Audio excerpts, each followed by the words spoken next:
So, ayan guys, get ready with me while answering question. Ayan. Naligo kami ng asawa ko. Sabay. So, sabi niya, Hi, Miss Rosmar.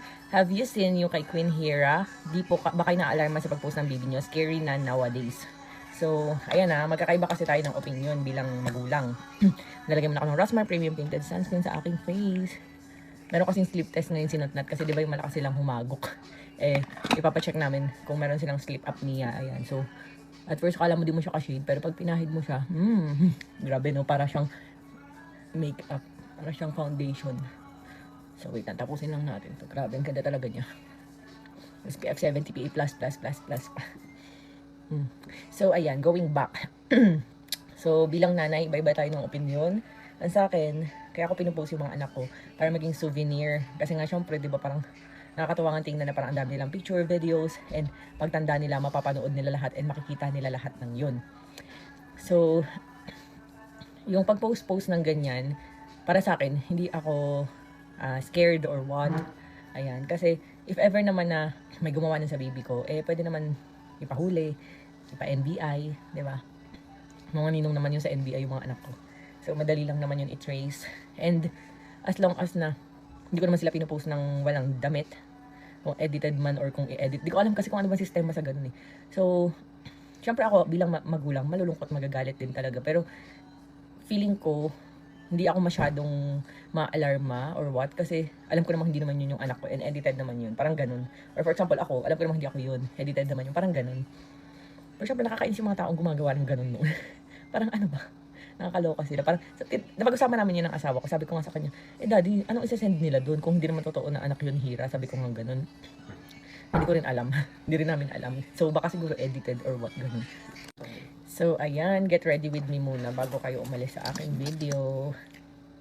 Nabi yun. Ay, ba't ko ginaganon? Ayan. So, ayun nga. And feeling ko rin naman, ang dami nang gumagamit sa pictures and video ng anak ko. Sa totoo nga, ang dami nang gumagamit ng mga dummy accounts, posers. And ang dami rin nang loloko sa anak ko. Araw-araw na lang ata may nagko-comment. Yung isang tao na basher na lagi nagko-comment ng not special child, talingling. Ano ba yung kina-comment? Tawa ng asawa ko. Sabi ko, grabe to, no? Hindi talaga nakamove on yung basher. And yun, natatawa lang kami. Hindi ako nasasaktan or what kasi alam ko namang hindi naman totoo. May mga taong panay comment ganun. As in, nakakatawa. Parang, ano na, 2025 na. Ayan. Pero yun nga, tulad nga sabi ko, hindi ko siya tinitake as negative kasi alam ko naman hindi totoo. And alam ko naman na, kumbaga, malungkot lang talaga siguro yung, basta yung pinang lalagay ko sa mukha.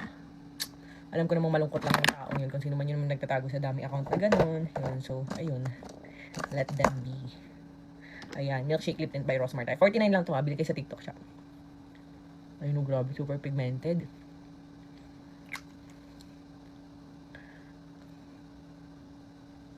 Pwede to sa mga bata, buntis at lactating. Ayun. Sarap, lasang bubblegum. Hindi siya mapait. So, ayun nga. Iba-iba talaga tayo. Pero nakita ko sa comment area, yung mga nagre-repost or nag-video about dun nga sa issue na yun, yung kay Queen Hera.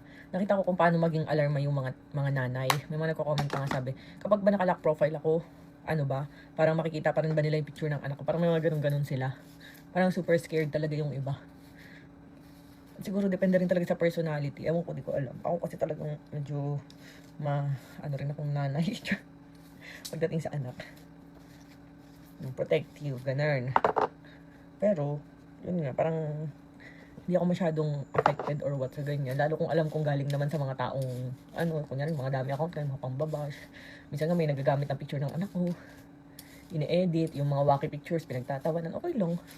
Parang isip-isip ko, ang ganda-ganda ng buhay ng anak ko, kayo ba? Ang naisip ko na lang ganun, yung mga basher. Or kung lait-laitin kami mag-asawa, pamilya, okay lang. Sana masarap ang tulog. Parang ganun lang, di ba? Ganun lang ako mag-isip. Chill lang ako na tao in real life. As in, sa TikTok lang talaga ako, syempre, parang yun yung personality ko dito sa TikTok. Pero kung makikita niyo ako in real life, super chill. Sa personal nga, natataka yung mga nakakasalubong sa akin. Ang tahimik ko daw pala sa personal. Ayan. Suklay lang tayo at nagbuhol-buhol. Hindi ko kasi nasuklay ito.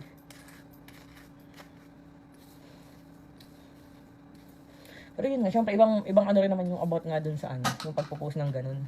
Very wrong talaga yun. Kaya ako, Nakita ko rin naman na nag-post kasi kumarak yun si Queen Hira. Sabi nga niya parang NBI daw, papacheck naman nila. Hindi, yun yung best way para madala yung gumawa. Ganon, makulong. So, ayan, tapos na.